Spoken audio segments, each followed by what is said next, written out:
para o nosso país, então a gente tem que fazer negócio com todo mundo.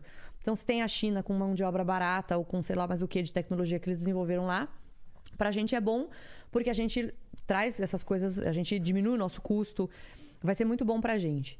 Só que quando você observa o que a China faz, então, pô, a China tem campo de concentração, ele tem limpezas étnicas acontecendo, eles não são corretos, eles não são... você não pode confiar no que eles estão fazendo lá. Eles roubam propriedade intelectual dos Estados Unidos, que já teve casos comprovados, né, de espiões dentro de universidades, roubando computadores, roubando teses, etc. Tem roubo de propriedade intelectual. Aí você está lidando com um caso muito complicado. Quem define isso? O governo vai ter que definir, né? Então, de uma certa forma, você não tem como fugir de ter alguém do governo ou um comitê dentro desse governo que faça essa avaliação. E quando o Trump, por exemplo, começou a fazer essas medidas protecionistas em relação à China, eu fui contra. Eu falei, porra, não, mas assim, não é assim. Protecionismo é uma coisa velha, do século XV, mercantilista. Mas quando você passa desse primeiro layer e você vai para o outro, que é essa questão geopolítica do cara...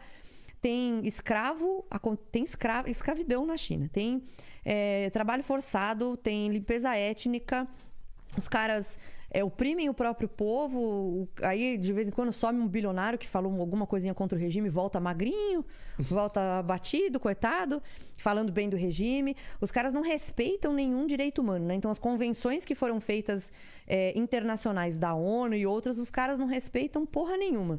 Será que nesse caso dá para respeitar essa ideia de ser não protecionista?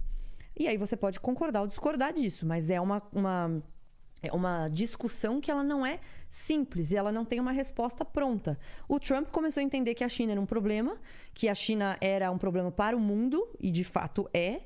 Agora, como lidar com isso? Que são outros 500. Tem gente que vai dizer, não, vamos continuar fazendo nossos negócios com eles e foda-se. E outros vão falar, não, a gente tem que dar um basta nisso e isso vai ter um impacto para a economia mundial e a gente tem que passar disso e continuar fazendo sem lidar com um cara que não respeita nada de direitos humanos, que é o cara que... Pô, na própria pandemia, quando começou, se a China tivesse sido fidedigna ao que estava acontecendo... poderia ter diminuído muito o quanto foi spread out, sabe? Porque eles prenderam os médicos, falaram que era fake news, falaram para a OMS que estava tudo bem. A OMS chegou a divulgar a informação de que não passava do morcego para o humano e tal. Eles foram fazer o Ano Novo Lunar lá, saíram de Wuhan para cidades todas na China e acabaram saindo e o vírus saiu. Né? E muita coisa que era teoria da conspiração e que era considerado fake news, aí de novo, como eu falo, que você determinar para um terceiro, você passar para um terceiro o que é verdade ou mentira, geralmente você vai ser manipulado. Muita coisa que era considerada fake news hoje já foi provada que é verdade.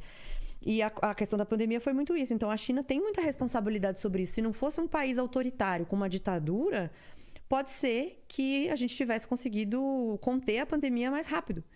Achado soluções mais rápido. Taiwan avisou várias vezes. Aberta, né? Só Taiwan avisou várias vezes, mas como Taiwan a China não reconhece como país, a OMS desligava. Tem vídeo disso no YouTube, desligava o telefone na cara do cara de